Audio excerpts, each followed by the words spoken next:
Hello दोस्तों, कैसे हो आप सब। स्वागत है आपका हमारे यूट्यूब चैनल पर। आज की कहानी होने वाली है महाकाल का रहस्य। एक रहस्यमय और भावुक हिंदी कहानी। भाग एक। उज्जैन की वह रात। उज्जैन शहर की रात हमेशा से अलग मानी जाती थी। कहते थे कि यहाँ की हवाओं में भी महाकाल का नाम गूंजता है। रात के 12 बजे जब पूरा शहर सो जाता, तब भी महाकाल मंदिर के आसपास एक अजीब सी ऊर्जा महसूस होती थी। उसी शहर में अर्जुन नाम का एक लड़का रहता था।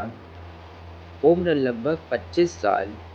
चेहरे पर मासूमियत, आंखों में सपने और दिल में बहुत सारे सवाल। उसके पिता की छोटी सी चाय की दुकान थी, लेकिन पिछले कुछ सालों से उनका व्यापार बिल्कुल ठप हो गया था। घर की हालात इतनी खराब थी कि कई बार रात को बिना खाना खाए सोना पड़ता था।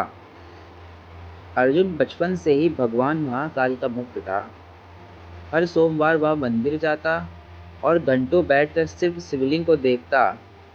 उसे लगता था जैसे कोई अदृश्य शक्ति उससे बात कर रही हो।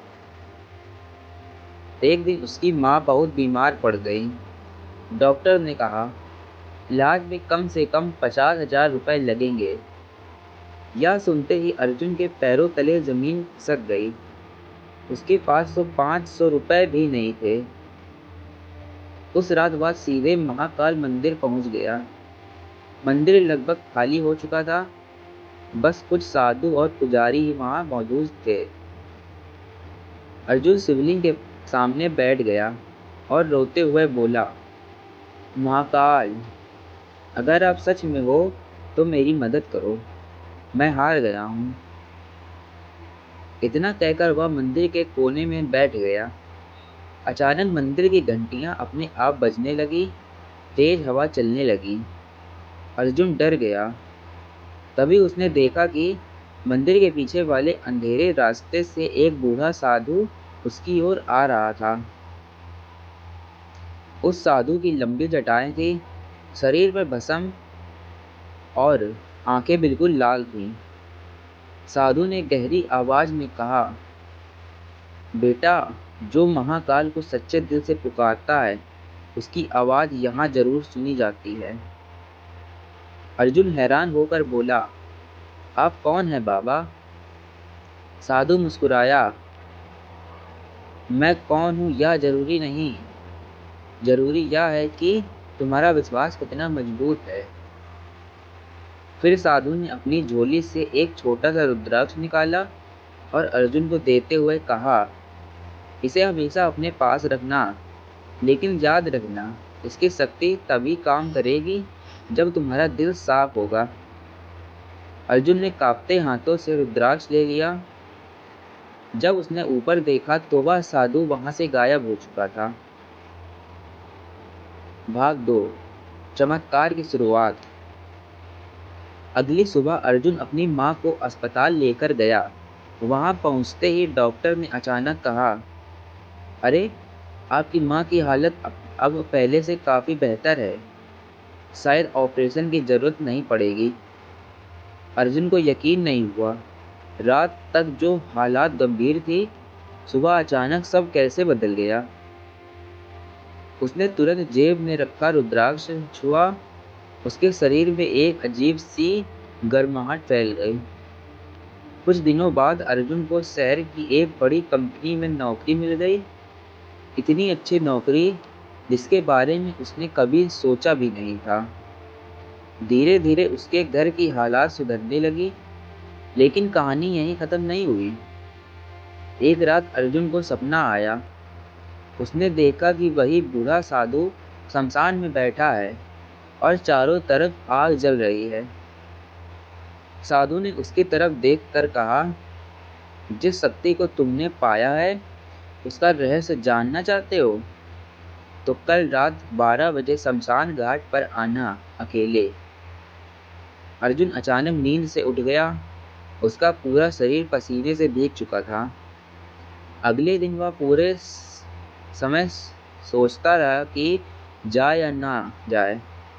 लेकिन उसके मन में एक अजीब सा आकर्षण था। रात के 12 बजे वह उज्जैन के पुराने शमशान घाट पहुंच गया। वहां चारों तरफ सन्नाटा था। दूर कहीं लकड़ियों के जलने की आवाज आ रही थी। अचानक धुओं के बीच वही साधु दिखाई दिया। आ गए तुम? अर्जुन डरते हुए बोला। बाबा, आप मुझे यहाँ क्यों बुलाए हैं? साधु ने अपनी आंख बंद करते हुए कहा, क्योंकि तुम्हारी किस्मत साधारण नहीं है। फिर उसने जमीन पर त्रिशूल से एक गोला बनाया और अर्जुन को उसके अंदर बैठने को कहा। जैसे ही अर्जुन गोले के अंदर बैठा, अचानक चारों तरफ तेज हवाएं चलने लगीं। शमशान में रखी चिताओं की आग भड़क उठी। अर्जुन डर कर चिल्लाया, ये क्या हो रहा है बाबा? साधु जोर से हंसा। डरो मत, ये महाकाल की नगरी है। यहाँ मौत भी शिव का रूप मानी जाती है। फिर साधु ने कहा, आज मैं तुम्हें एक ऐसा रहस्य बताने वाला हूँ जिसे सुनकर तुम्हारी जिंदगी बदल जाएगी। भाग 3, पिछले जन्म का सच। साधु ने अपनी आंखें बंद की और मंत्र पढ़ना शुरू किया। अचानक अर्जुन की आंखों के सामने अजीब अजीब दृश्य आने लगे। उसे देखा कि वह किसी पुराने समय एक छोटा सा योद्धा था। उसके हाथ में तलवार थी और वह महाकाल मंदिर की रक्षा कर रहा था। चारों तरफ युद्ध चल रहा था। फिर उसने देखा कि दुश्मनों ने मंदिर पर हमला कर दिया। अर्जुन बहादुर से लड़ रहा था, लेकिन आखिरकार उसकी मौत हो गई। मरने से पहले उसने शिवलिंग के सामने प्रण लिया था, महाकाल, अगर अगला जन्म मिला तो फिर आपकी सेवा करूंगा। अचानक अर्जुन की आंख खुल गई। वह जोर जोर से सांस लेने लगा। ये ये सब क्या था? साधु बोला, वह तुम्हारा पिछला जन्म था। तुम महाकाल के एक रक्षक थे। इसी कारण तुम्हारा संबंध इस नगरी से इतना गहरा है। अर्जुन स्तंभ रह गया। लेकिन बाबा, अगर यह सच है तो मुझे याद क्यों नहीं था? साधु बोला, हर इंसान पिछले जन्म को भूल जाता है, लेकिन कुछ आत्माएं ऐसी होती हैं जिन्हें समय खुद पुकारता है। तभी अचानक शमशान के एक कोने से किसी औरत के रोने की आवाज आने लगी। अर्जुन डर गया। बाबा, वहाँ कौन है? साधु गंभीर होकर बोला, यह सिर्फ जीवित लोग नहीं आते बेटा, कुछ अधूरी आत्माएं भी भटकती हैं। अर्जुन का दिल तेजी से धड़कने लगा। तभी उसने देखा कि सफ़ेद साड़ी पहने एक औरत धीरे धीरे उनकी ओर बढ़ रही है। उसका चेहरा राख से ढका हुआ था और आंखें बिल्कुल काली थी। अर्जुन डर कर पीछे हट गया, लेकिन साधु बिल्कुल शांत बैठा रहा। उसने जोर से हर हर महादेव का नारा लगाया। जैसे ही यह आवाज़ गूंजी, वह औरत अचानक गायब हो गई। अर्जुन कांपती आवाज़ में बोला, ये क्या था बाबा? साधु बोला, कुछ रहस्यमय, जितना कम जानो उतना अच्छा है। भाग 4, लालच का अंधेरा। दिन बीतते गए। अर्जुन की जिंदगी तेजी से बदल रही थी। नौकरी में प्रमोशन मिला, घर में खुशियां आने लगी, लेकिन धीरे धीरे उसके अंदर घमंड आने लगा। अब वह मंदिर कम जाने लगा था। उसे लगने लगा कि यह सब उसकी मेहनत का फल है। एक दिन उसके दोस्त विक्रम ने कहा, यार अर्जुन, तेरे पास जरूर कोई राज है। अचानक तेरी किस्मत कैसे बदल गई? पहले तो अर्जुन चुप रहा, लेकिन फिर उसने रुद्राक्ष वाली बात बता दी। विक्रम की आंखों में लालच चमक उठा। अगर यह रुद्राक्ष इतना शक्तिशाली है तो मुझे भी चाहिए। अर्जुन ने मना कर दिया, यह कोई खिलौना नहीं है। बाबा ने कहा था कि इसकी शक्ति का गलत इस्तेमाल मत करना। लेकिन विक्रम नहीं माना। कुछ दिन बाद अर्जुन को पता चला कि विक्रम तांत्रिकों के संपर्क में आ गया है। वह काले जादू के जरिए पैसा और शक्ति पाना चाहता था। एक रात विक्रम अचानक अर्जुन के घर गया। उसकी आंखें लाल थी और चेहरा डरावना लग रहा था। मुझे वो रुद्राक्ष दे दे अर्जुन। अर्जुन ने गुस्से में कहा, नहीं दूंगा। तभी अचानक घर की सारी लाइट बंद हो गई। तेज हवा चलने लगी।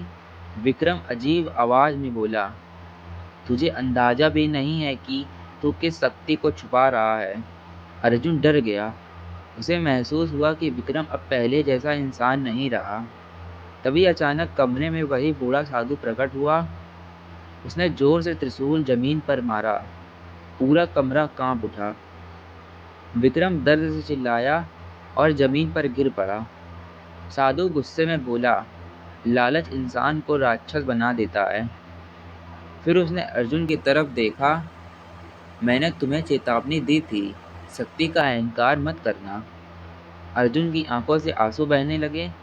मुझे माफ कर दो बाबा।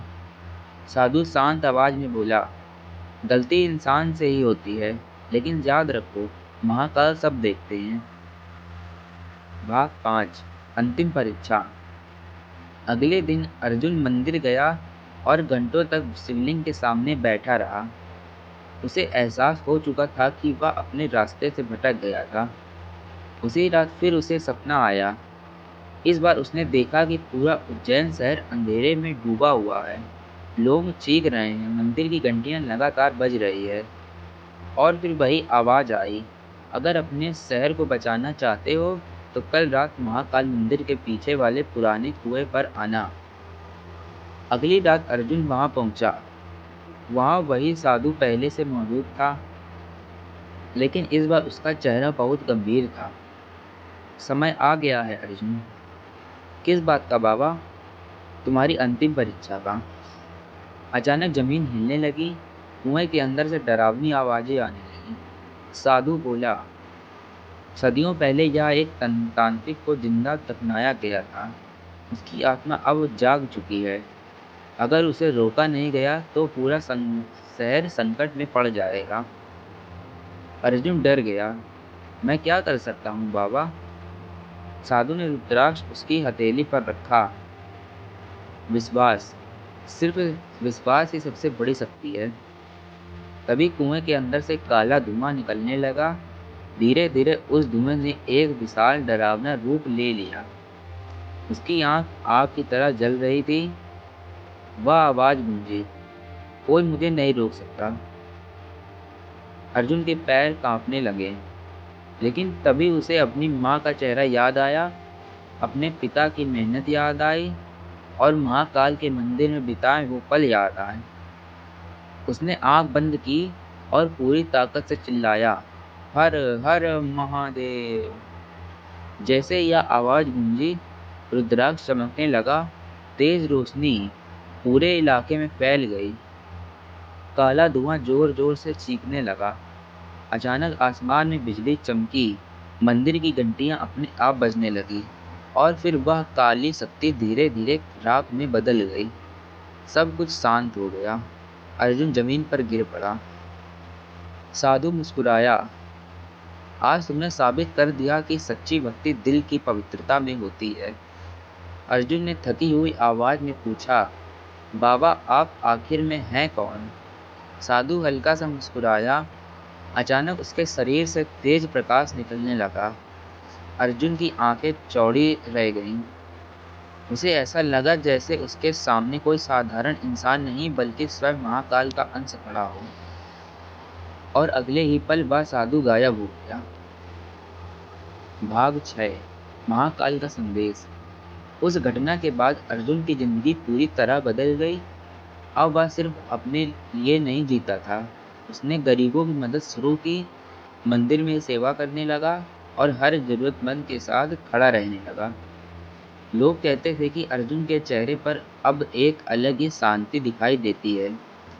एक दिन मंदिर के पुजारी ने उससे कहा, बेटा तुम्हारे अंदर महाकाल की कृपा साफ दिखाई देती है। अर्जुन मुस्कुराया। उसे समझ आ चुका था कि असली चमत्कार पैसा या शक्ति नहीं, बल्कि इंसानियत और विश्वास है। उस रात वह फिर मंदिर में बैठा था। हवा धीरे धीरे चल रही थी। मंदिर की घंटियां बज रही थीं। अचानक उसे आवाज सुनाई दी, जो सच्चे दिल से मुझे पुकारता है, मैं हमेशा उसके साथ रहता हूँ। अर्जुन की आंखों से आंसू निकल पड़े। उसने हाथ जोड़कर कहा, हर हर महादेव। और उसी पल मंदिर का पूरा वातावरण महाकाल के जयकारों से गूंज उठा। कहानी से सीख। विश्वास में बहुत बड़ी शक्ति होती है। लालच इंसान को अंधेरे की ओर ले जाता है। सच्ची भक्ति वही है जिसमें अहंकार ना हो। भगवान हमेशा अपने भक्तों के साथ रहते हैं। हर हर महादेव। अगर आपको यह कहानी पसंद आई तो वीडियो को लाइक करिए। अगर आप नए आए हो चैनल पर तो सब्सक्राइब करिए, बेल आइकन प्रेस करिए। मिलते हैं ऐसी कहानी के साथ, तब तक के लिए बाय बाय।